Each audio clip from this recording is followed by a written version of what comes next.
The late afternoon sun spilled golden light across the quiet suburban street when I pulled into the driveway with groceries in the back seat.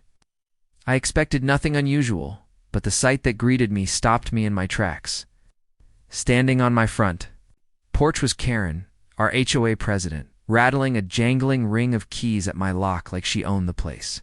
Her expression was pinched with frustration. She kept muttering under her breath as she tried one key after another. I stepped out of my car, stunned. "Excuse me, Karen, what exactly are you doing at my front door?" Her face flushed with annoyance. "I'm exercising my right as HOA president to conduct a surprise inspection. This key is supposed to open every house in the neighborhood. Yours must be faulty." She gave the handle one more aggressive tug, then huffed in frustration. "You mean to tell me," I said, carefully setting down the grocery bags, "that you just tried to let yourself into my home without permission?" Karen crossed her arms, bristling with self-importance. "If you don't have anything to hide, you shouldn't be worried. HOA rules give me authority to check for violations." Before I could reply, she whipped out her phone and dialed 911.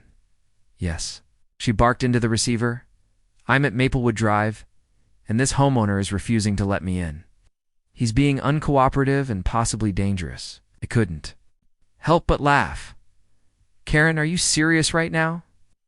But the situation became even more surreal when the familiar roar of a patrol car engine echoed down the street. Moments later, the sheriff's vehicle pulled up, driven by none other than my son, Deputy Sheriff Lucas. He stepped out, tall and steady in his uniform, surveying the scene with practiced calm.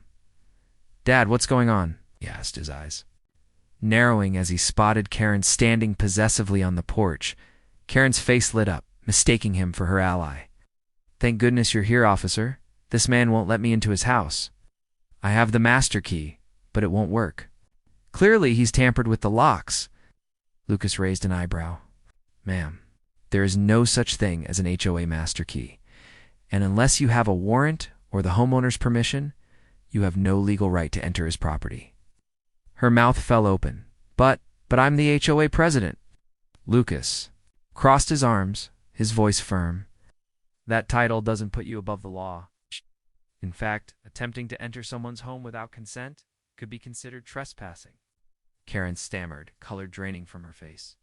Realizing her mistake, she shoved the keys into her purse and muttered something about miscommunication before storming off. I turned to my son, shaking my head. "Well," I said, "that's one way to remind her she's not in charge." Smirked,